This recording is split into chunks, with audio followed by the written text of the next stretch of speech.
in this situation, go back to the spot where she was originally when you sat down and help her lie down there. And have her lie down? And have her lie down there, so you're not reinforcing lying down in front of you, but in the spot where you told her originally. Okay. Does it make sense? Yes, I think so. Repeat at the same distance again. What a good girl you are. Okay. Remember to release her. Okay. Qi'ra. Qi'ra, all done. Come on. Hi. Hi, good girl. Okay, so like, let's get a little bit of distance and then try again. Here, yeah, perfect. Okay, now walk back to the spot where you asked her to down first. That's in between the tennis ball and the starfish. And help her out there. Get it down. And you can use a lure. Ouch. Good girl, Padme. That's it. Nice job. Very good. It's very hot on your heads, isn't it? Now ask her to lie down again because you did not release her. Okay. Girl, okay, up. Well, not like that.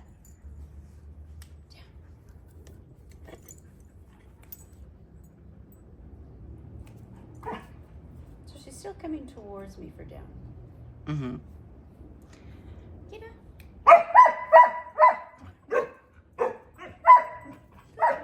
Let me down. Reinforce Qi'ra as low as possible so she thinks about the fact that, oh, this is because I lied down. It will help her. So very good. Good job. And walk away a little bit. Tell her she's a good girl. You are a good girl. Come on, Qi'ra. No, return to her. Return to Qi'ra. Huh? Return to Qi'ra. Okay. And give her another cookie very close to the grass. Just so she saw the picture of you being away. And now release Qi'ra. Okay, Qi'ra. Qi'ra. You're all okay. Qi'ra, up, yep, up, up. You can take her collar gently and help her get up. Come on, Qi'ra. Up, yep, up, up. Oh, look at those two. But because you told her to get up, help her get up. Okay, up. Good job, Emmy. And you can take her collar to help her with that. Up. Qi'ra. Qi'ra, up. Up. Up. Come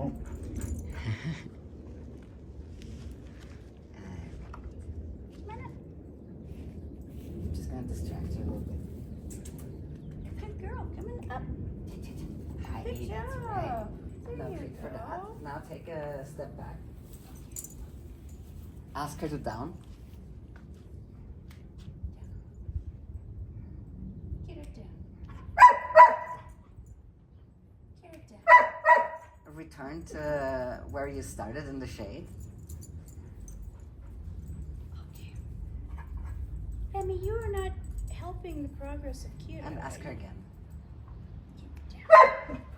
Get her down. Good. Feed it up. Muy bien. Okay. Very good. Now walk away a little bit again.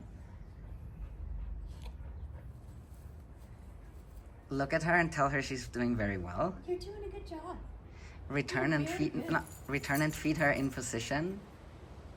Okay. You're doing a good job. Very close to the ground if you can. Okay. Nice. Good. Now help her get up again. Come on up. Get up. Get up. Up. Come on. Get up. Oh, good job. Nice job. All right, and let's no trees for getting up. Oh, no trees for getting up. Because it's usually harder to stay down. Now I got your attention. That's not good yet. Okay. Okay. Go a few steps back. This is enough. Ask her to down. Qi'ra, down. Good girl. Come here. You're gonna do it. I know you are. Down.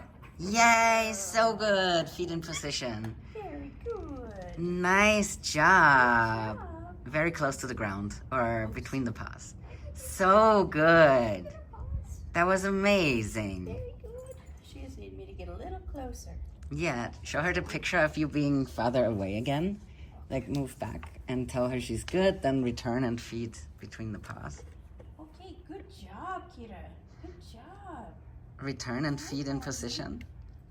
Good job. You did a good job when you're down. Because she's learning to stay. You are doing a good job. Nice.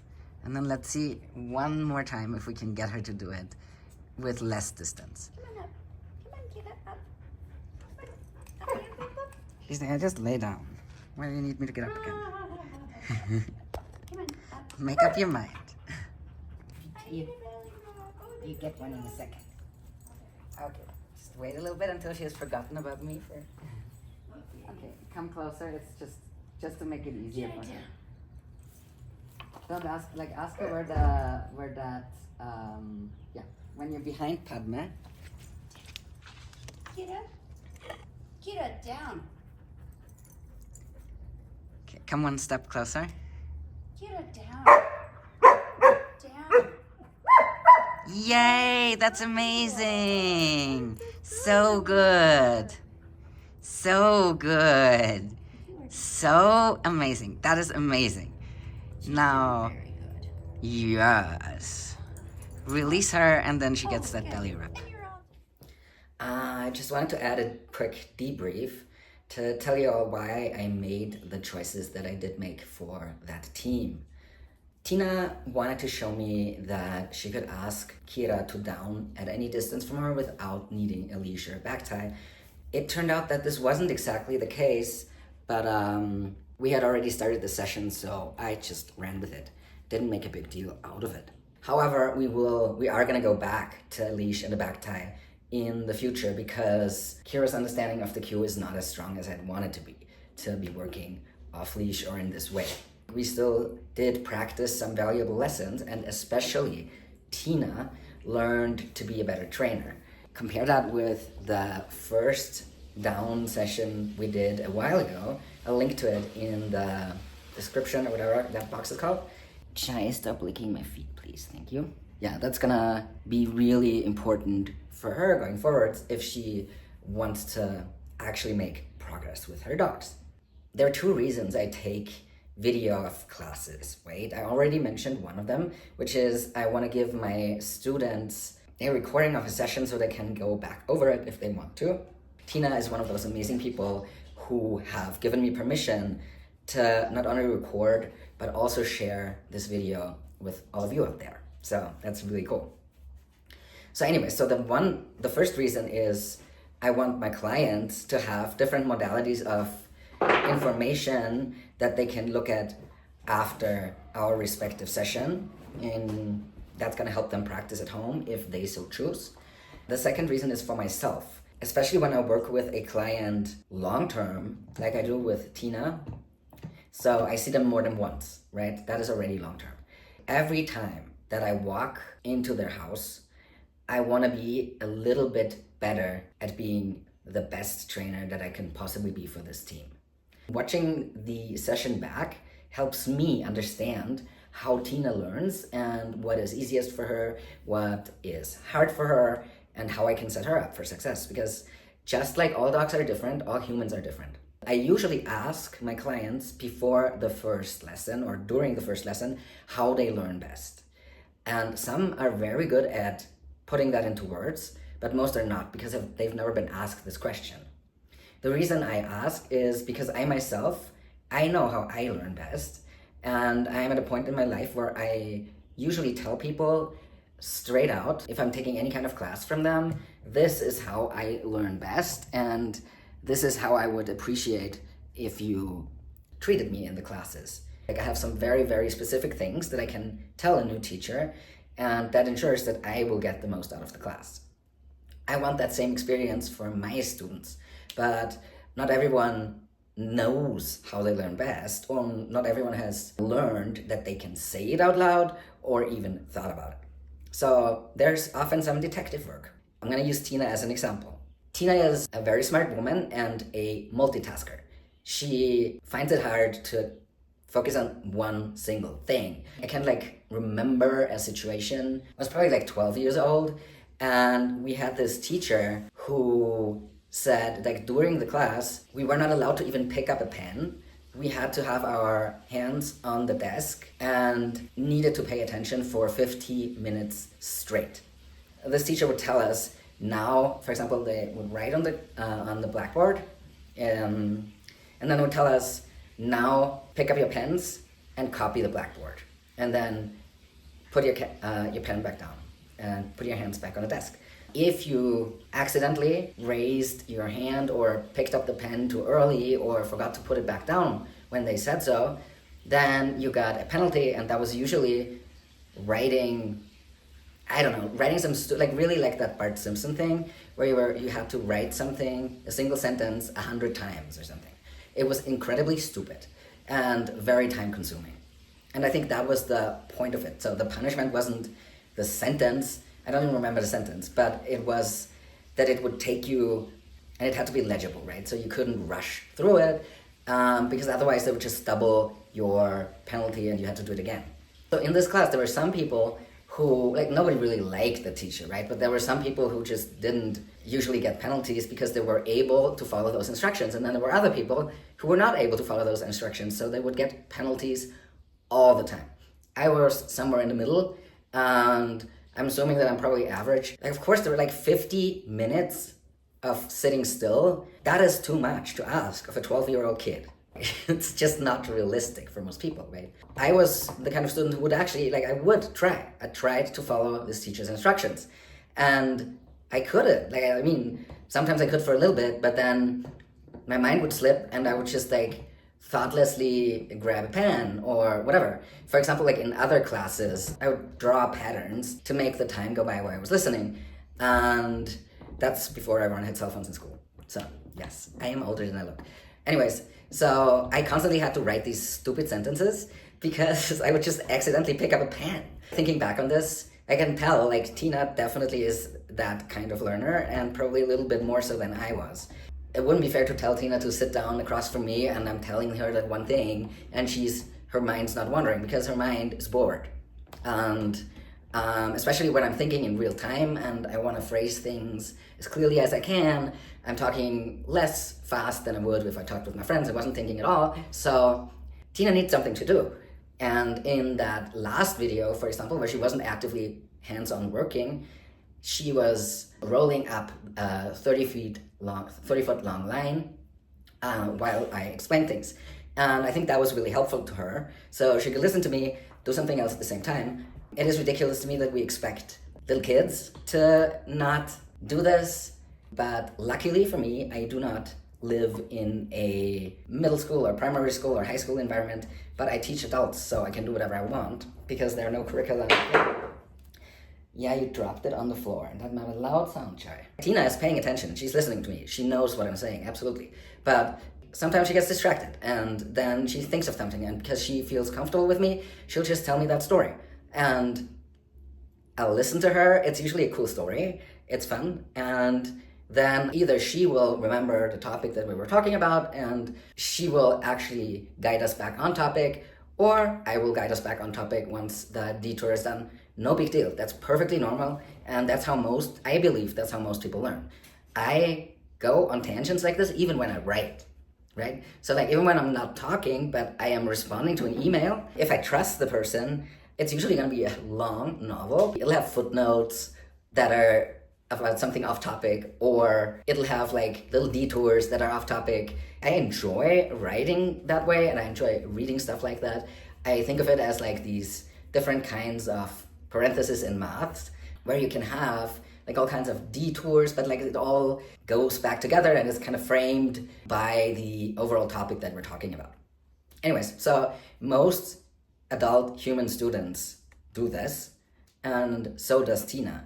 And you saw an example of this when we were talking, like when Tina asked Qi'ra whether she wanted cheese or I think the other one was a hot dog in the video that I'm linking here down below.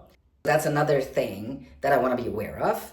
And unless it is, like sometimes you have a student who really wants to learn something fast and needs to learn it fast, and it's a life quality thing, and they still learn in that way, right? If that was the case, it would be on me, the teacher. I do not think it is on the student. I think it is on the teacher. As my friend Anna Tank Dogs, big shout out if you need a dog trained or walked in the Tribeca area in New York City, Anna Tank Dogs on Instagram, anyways, said, dog training is a community service. I see it as my obligation as the person teaching to teach to the student in front of me, rather than the student to adapt to my style of teaching. And that's just how I want to see it and how I do see it, especially if you're doing lots of one-on-ones like I do. That is really fun, and you have the opportunity to do that because there's not 20 people in front of you, but just one. So you can really get personal with that person. If that happened, if that person was very prone to going on detours, but also had a very specific training goal that was very important, in that case, I would think of ways to shorten the detours, and I would probably, unless it was obvious and easy, bring it up with my client, and together we would come up with a strategy that works for them and me, so they can reach their training goal, right? In Tina's case, one, her detours are not very long, and they're also entertaining, fun, and I enjoy them just as much as she does. And I sometimes will go on a detour as well, because I know I am allowed to with Tina, and that she enjoys this too. So I don't have to work really hard on avoiding this, right? You sometimes have students who don't want detours, and then you or I as a teacher need to rein myself in and try to stay away from too many. I still have some, because I can help it. And what this video in particular, and you saw it in my subtitles, so what I as a trainer learned from it was that I want to help Tina understand me better by being clearer and more specific with my instructions. I work with both people who have been in the dog training world for a very long time and who are super geeky, so they know exactly what I mean when I say you can use a lure or feed in position. And then I also work with people like Tina who just really love their pet dogs. They give them the best life possible, but they're just not familiar with certain vocabulary, or they don't know what exactly it means when I say feeding position, right? How would Tina know that when I say feeding position, I mean feed in such a way that Qi'ra is more likely to keep her head down? Unless someone tells you that and explains it to you, you cannot know that. So I shouldn't be using this language with Tina, and that was a good reminder. And if I hadn't recorded that session, watched it back, and caught myself doing this repeatedly and her not understanding me, I would do the same thing again next time. But because I went over this video, I now know, and I will put that in my notes for myself and review them before I see them next time, that I want to say, for example, if we were working on that down again, this tripod is so wobbly. I broke the other one, and now I bought a cheap one, and it's crap. If you work on it down again, I will be very precise. I will say, feet on the ground between her paws, or feet between her paws, rather than feet in position. I also realized that when I said take a few steps back, or something like that, and then when I said that's enough, but Tina was already in the process of going further, and didn't wait. Like, some people will wait for you to tell them, now say the thing, or now do the thing, and other people will just run with it, right? They will just fly by the seat of their pants and figure things out along the way, and neither is better or worse. I'm pretty sure that there is a reason that we have both kinds of people in the world, because I assume that a well-functioning community does best if there are different kinds of personality types in it. Anyway, so Tina is the kind of person who knows, okay, we are working on this behavior and we want distance, and then she's already off doing it, right? Rather than have another student, for example, who will ask lots of follow-up questions before even trying the behavior, because they want to know that they're doing things exactly the way I'm imagining them. So you have both extremes. You have the person who only hears, okay, we're working on this, and then they're already doing it and not even listening to you.